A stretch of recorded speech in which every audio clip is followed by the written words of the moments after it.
नमस्कार, भारत 24 देख रहे हैं आप। आपके साथ मैं हूं पूजा यादव। यह है उत्तराखंड 24, जहां पर आपको मिलेंगी उत्तराखंड की तमाम खबरें। उत्तराखंड कैबिनेट की अहम बैठक आज सीएम धामी की अध्यक्षता में बैठक होने जा रही है और कई फैसलों पर मुहर लग सकती है। महिला नीति पर मुहर लगा सकती है कैबिनेट, योग नीति पर भी मुहर लग सकती है। उत्तराखंड की कैबिनेट की अहम बैठक इसे माना जा रहा है जो आज होने जा रही है।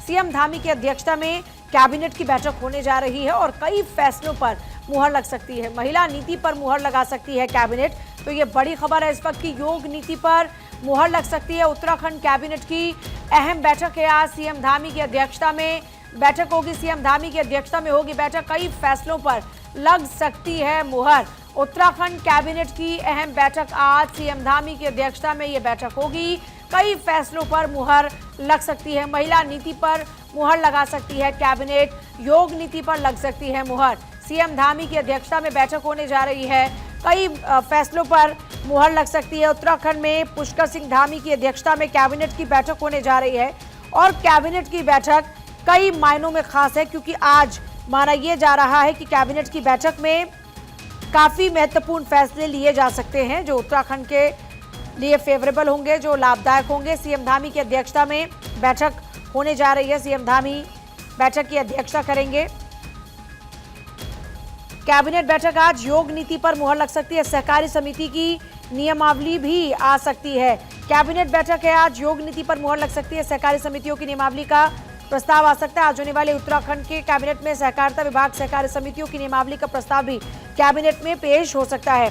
तो आज कैबिनेट की बैठक, और कैबिनेट की बैठक को लेकर हरीश थपलियाल जुड़ रहे हैं मेरे साथ, मेरे सहयोगी। हरीश, योग नीति को लेकर अहम फैसला हो सकता है और क्या कुछ जानकारी है कैबिनेट बैठक को लेकर? जी देखिए, कुछ ही देर में यानी कि 12:30 बजे धामी मंत्रिमंडल की बैठक होनी है और बैठक में सबसे महत्वपूर्ण जो प्रस्ताव है वो ये है कि जो राष्ट्रीय खेल होने हैं देहरादून में 12 जनवरी से और 21 फरवरी तक, तो उनको लेकर के यहाँ पर जो है मंत्रिमंडल में अहम प्रस्ताव हो सकता है और चर्चा हो सकती है। इसके साथ साथ जो राष्ट्रीय खेल से जो जुड़े मुद्दे हैं उन पर भी चर्चा हो सकती है। साथ ही साथ जो होमगार्ड से रिलेटेड जो उनके वेतन भत्ते बढ़ाए गए थे उन पर भी चर्चा हो सकती है। तो करीब 1.5 दर्जन से ज्यादा ऐसे महत्वपूर्ण प्रस्ताव हैं जो आज की कैबिनेट में जो है पारित हो सकते हैं, ये हमारे सूत्र बता रहे हैं। जी, सहकारिता विभाग सहकारी समितियों की नियमावली के प्रस्ताव को लेकर क्या ड्राफ्ट अभी तक समझ में आया है जो आज इस बैठक में पेश होगा? सहकारिता को लेकर भी चर्चा है कि सहकारिता में भी कुछ ऐसे प्रस्ताव हैं जो कोऑपरेटिव सोसाइटियां होती है, जिनके जरिए जो किसान है उनको ऋण मिलना आसान हो जाता है, उन पर भी ऐसे तमाम जो सहकारिता के सब्जेक्ट हैं उनको लेकर भी जो है आज अहम प्रस्ताव पर चर्चा हो सकती है। ऐसे निर्णय लिए जा सकते हैं कि सहकारिता, कृषि, उद्यान, ऐसे तमाम जो है विभागों से जुड़े जो ऐसे जो पेंडिंग इश्यूज है उन पर भी चर्चा आज हो सकती है।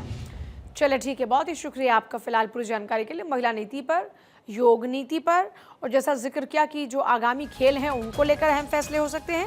बैठक में सहकारिता, उच्च शिक्षा, राजस्व, वित्त, कार्मिक समेत कई विभागों के महत्वपूर्ण प्रस्तावों पर चर्चा होने की संभावना है।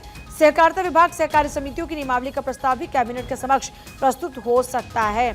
तो इस प्रस्ताव के तहत सहकारी समितियों के निष्क्रिय सदस्य जो हैं उनको भी वोट देने का अधिकार मिल जाएगा। निकाय में ओबीसी आरक्षण को लेकर अध्यादेश को राजभवन की मंजूरी के बाद अब इसकी नियमावली तैयार होनी है। कैबिनेट बैठक में नियमावली का प्रस्ताव चर्चा में लाया जा सकता है।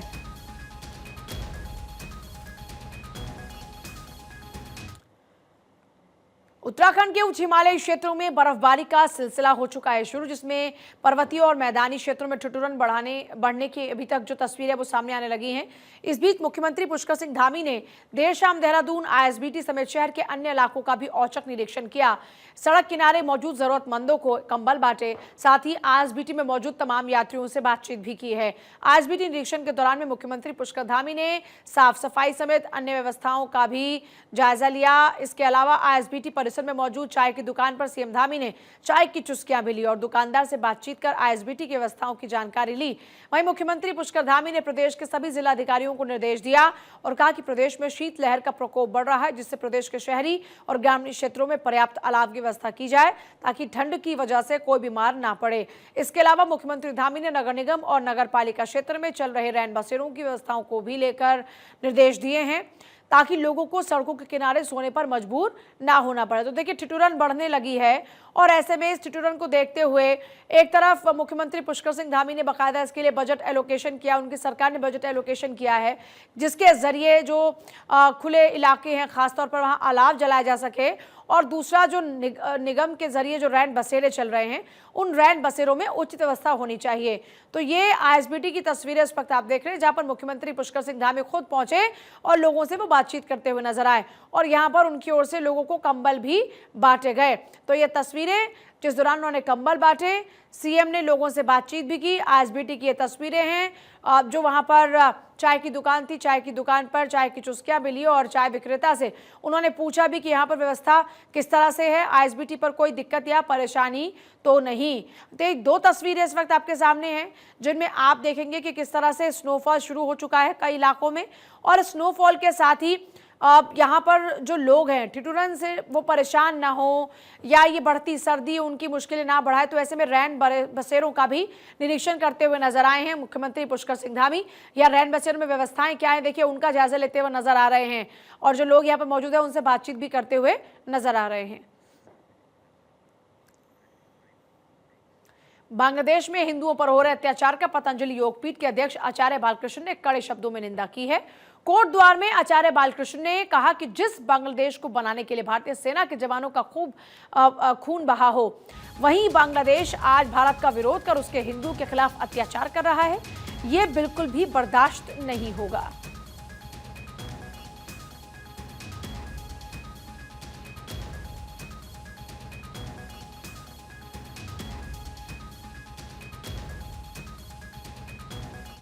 ये बहुत दुर्भाग्यपूर्ण है और हम सबको, विशेष करके जिस बांग्लादेश को बनाने में हमारे जवानों का खून बहा है, आज उस देश के लोग हमारी संस्कृति के लोगों का खून बहाएं, ये कदापि स्वीकार्य नहीं है। और इसमें राजनीतिक इच्छा शक्ति के साथ में और जितने भी सांस्कृतिक आदि जो भी जिस क्षेत्र में है पुरजोर विरोध करना चाहिए और विश्व मंच से इसको उठाना भी चाहिए।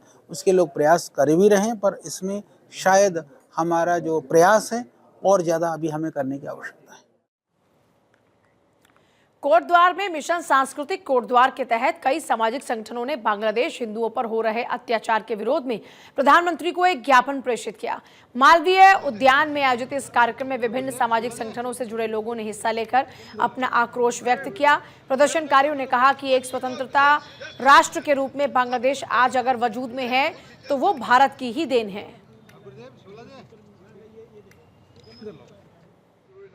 मैं अपने गुरुजनों को वोट करता हूं। देश कंपटीशन सब कुछ नेता मान से खुद से चल सकते हैं। गुरुदेव 16 दे।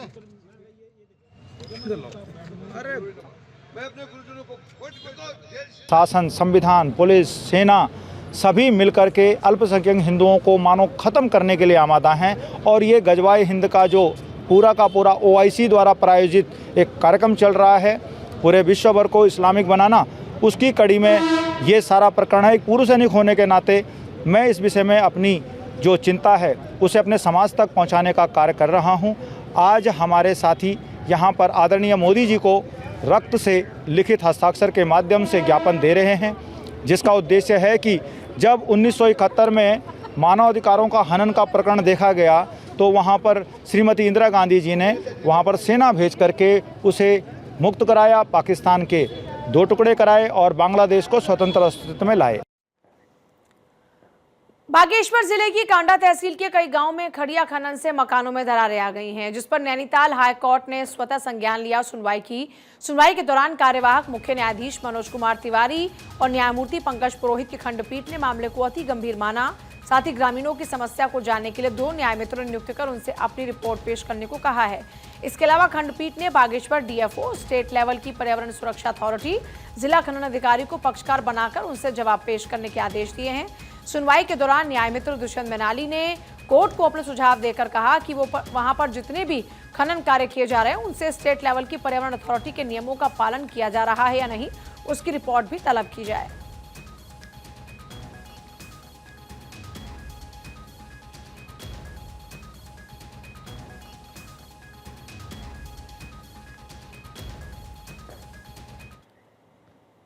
देहरादून लखनऊ वंदे भारत एक्सप्रेस का अब नजीबाबाद में भी स्टॉप होगा। इससे उत्तराखंड के गढ़वाल मंडल के लोगों को भी फायदा मिलेगा। विधानसभा अध्यक्ष ऋतु खंडूरी ने नजीबाबाद जंक्शन पर ठहराव के कार्यक्रम में बतौर मुख्य अतिथि शिरकत की और ट्रेन को हरी झंडी दिखाकर रवाना भी किया। गौरतलब है कि वंदे भारत एक्सप्रेस ट्रेन का अभी तक हरिद्वार में स्टॉपेज था, जिसके कारण गढ़वाल के लोगों को काफी दिक्कतों का सामना करना पड़ता था। अब नजीबाबाद में स्टॉपेज के लिए जनता ने गढ़वाल सांसद अनिल बलूनी से मांग की थी और जो पूरी हो चुकी है।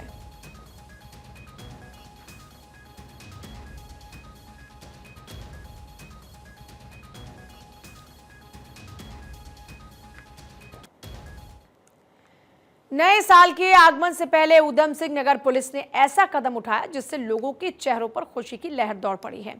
एक तरफ जहां लोग नए साल की तैयारी में व्यस्त थे, तो वहीं दूसरी ओर पुलिस ने लोगों के खोए हुए मोबाइल फोन वापस लौटाकर एक खूबसूरत तोहफा दिया।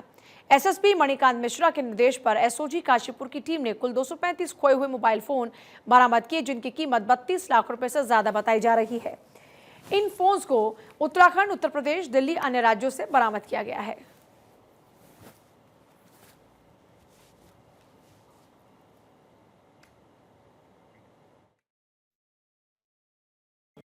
कई महीनों से लोगों के मोबाइल जो गुम हुए थे उनको एसओजी की टीम के द्वारा सर्विलांस पर लगाया गया था, जिसमें कुल 225 मोबाइल बरामद किए गए थे। इनकी कीमत लगभग 32 लाख रुपए है। आज उन मोबाइल को जो उनके असली धारक हैं उनको प्रदान किया जा रहा है। काशीपुर के महुआ खेड़ागंज अब स्वच्छता का प्रतीक बनता जा रहा है। प्रधानमंत्री मोदी के स्वच्छ भारत अभियान ने इस क्षेत्र की तस्वीर को बदल कर रख दिया। जो गलियां कभी कूड़े और बदबू से घिरी रहा करती थी, वो अब साफ सुथरी और व्यवस्थित नजर आती हैं। इस बदलाव का श्रेय नगर पालिका परिषद के अधिशासी अधिकारी सतीश कुमार को जाता है, जिनकी मेहनत और दूरदर्शिता ने क्षेत्र को गंदगी से छुटकारा दिलाकर स्वच्छता का उदाहरण दिया है। कभी ये क्षेत्र लापरवाही और अनदेखी का शिकार हुआ करता था। जगह जगह कूड़े के ढेर और बंद नालियां बहुत ही आम हुआ करती थी, लेकिन अब हालात पूरी तरीके से बदल गए हैं। क्षेत्र में नियमित रूप से डोर टू डोर कूड़ा संग्रहण किया जाता है। सफाई कर्मचारी दिन में 3 बार क्षेत्र को साफ रखने के निर्देश के बाद प्रयास करते नजर आते हैं। नगर पालिका को स्वच्छ बनाने के इसमें हमारे तीनों टाइम सफाई व्यवस्था दुरुस्ती की जाती है, जिसमें कम से कम 20-20 आदमियों की टीमें हमारी लगी भी है, 3 टीमें, और 60 से 65 आदमी हमारे यहाँ वर्कर लगे रहते हैं। घर डोर टू डोर कूड़ा उठाया जाता है, तीनों टाइम सफाई की जाती है, नालों की सफाई की जाती है। हम घर घर जाके जागरूक भी करते हैं, अनाउंसमेंट भी करते हैं और पोस्टर बैनर द्वारा इसको जागरूक करते हैं, और बीच बीच में हम स्वच्छता पखवाड़े का भी आयोजन करते हैं, जिससे कि लोगों को एक विशद जानकारी मिलते रहे और जागरूक रहें स्वच्छता। उत्तराखंड में प्लास्टिक बैन के बावजूद कानून की धज्जियां उड़ाई जा रही हैं। काशीपुर में अवैध पॉलिथीन फैक्ट्री चलाने वालों पर नगर निगम की तरफ से बड़ी कार्रवाई की गई। गुप्त सूचना मिलते ही प्रशासन ने महुआ खेड़ागंज की फैक्ट्री पर छापेमारी की। इस दौरान पॉलिथीन के बैग और अवैध मशीनें बिखरी मिली। नगर पालिका प्रशासन की टीम ने मौके पर पहुंचकर फैक्ट्री का सारा माल जब्त किया और तुरंत फैक्ट्री को सील कर दिया। इस कार्रवाई में प्रशासन ने सख्त रुख अपनाते हुए फैक्ट्री संचालकों पर 5 लाख रुपए का भारी जुर्माना भी लगाया है।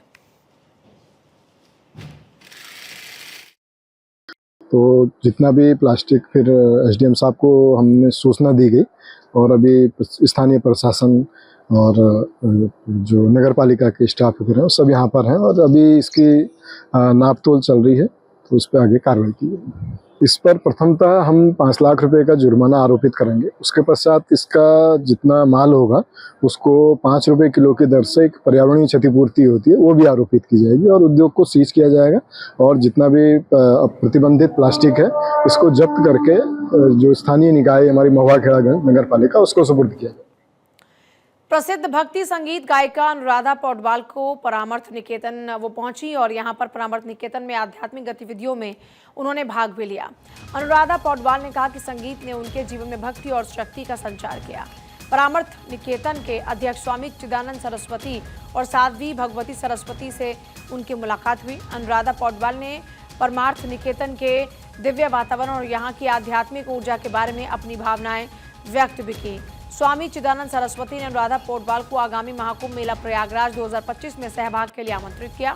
अनुराधा पौडवाल ने इस विशेष निमंत्रण के लिए स्वामी चिदानंद सरस्वती का धन्यवाद किया और बताया कि महाकुंभ में आदि गुरु शंकराचार्य की प्रसिद्ध रचना भज गोविंदम को नए स्वरूप में रिलीज किया जाएगा।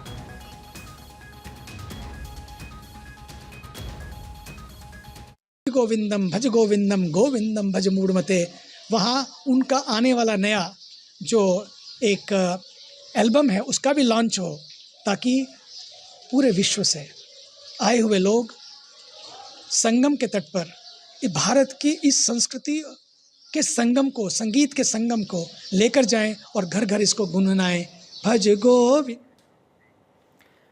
और उत्तराखंड में एक बार फिर से मौसम शुष्क हो चुका है। 2 दिनों की बारिश और बर्फबारी ने प्रदेश भर में ठंड बढ़ा दी है। तापमान में गिरावट दर्ज हो रही है और इसी गिरावट के चलते कड़ाके की सर्दी अब लोगों को महसूस हो रही है। शीतलहर के प्रकोप के कारण लोगों को इस वक्त देखिए किस तरह से परेशानी का सामना करना पड़ रहा है। लोगों की कपकपी छूट रही है। आज भी शीतलहर का प्रकोप रहेगा। मौसम विभाग ने हरिद्वार और ऊधम सिंह नगर को छोड़कर सभी जिलों में पाला पड़ने का येलो अलर्ट जारी किया है। फिलहाल मौसम शुष्क बना रहेगा। रविवार और सोमवार को उत्तराखंड में मौसम का मिजाज बदला, जगह जगह बारिश और ऊंची चोटियों पर बर्फबारी हुई, जिसके कारण तापमान में काफी गिरावट हुई है। ऊंचाई वाली पहाड़ियों पर हुए हिमपात से ठंड में इजाफा हुआ। 2 दिनों से उत्तराखंड में कड़ाके की सर्दी है। ज्यादातर क्षेत्रों में अधिकतम तापमान सामान्य से 1 से 2 डिग्री सेल्सियस कम बना हुआ है। न्यूनतम तापमान में भी 3 से 6 डिग्री सेल्सियस तक की कमी आई है। मौसम विज्ञान केंद्र के मुताबिक आज भी ज्यादातर क्षेत्रों में शीतलहर का प्रकोप जारी रहेगा।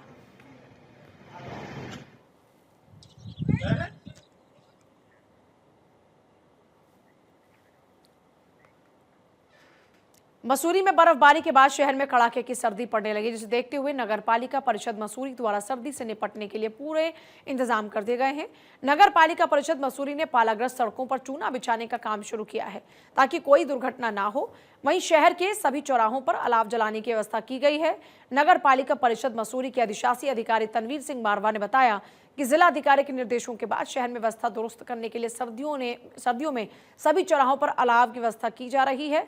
पालाग्रस्त क्षेत्र को चिन्हित कर दिया गया है, जहां पर नगर पालिका की टीम द्वारा चूना डाला जा रहा है।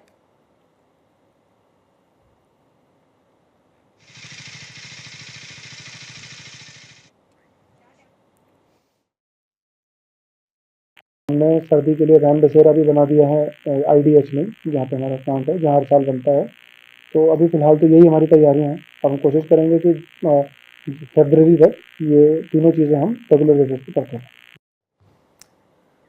और यहाँ पर वक्त हुआ बहुत ही छोटे से ब्रेक का। ब्रेक उस पार भी खबरों का सिलसिला जारी रहेगा, लेकिन ब्रेक पर जाने से पहले इस वक्त हेडलाइंस का रुख कर लेते हैं।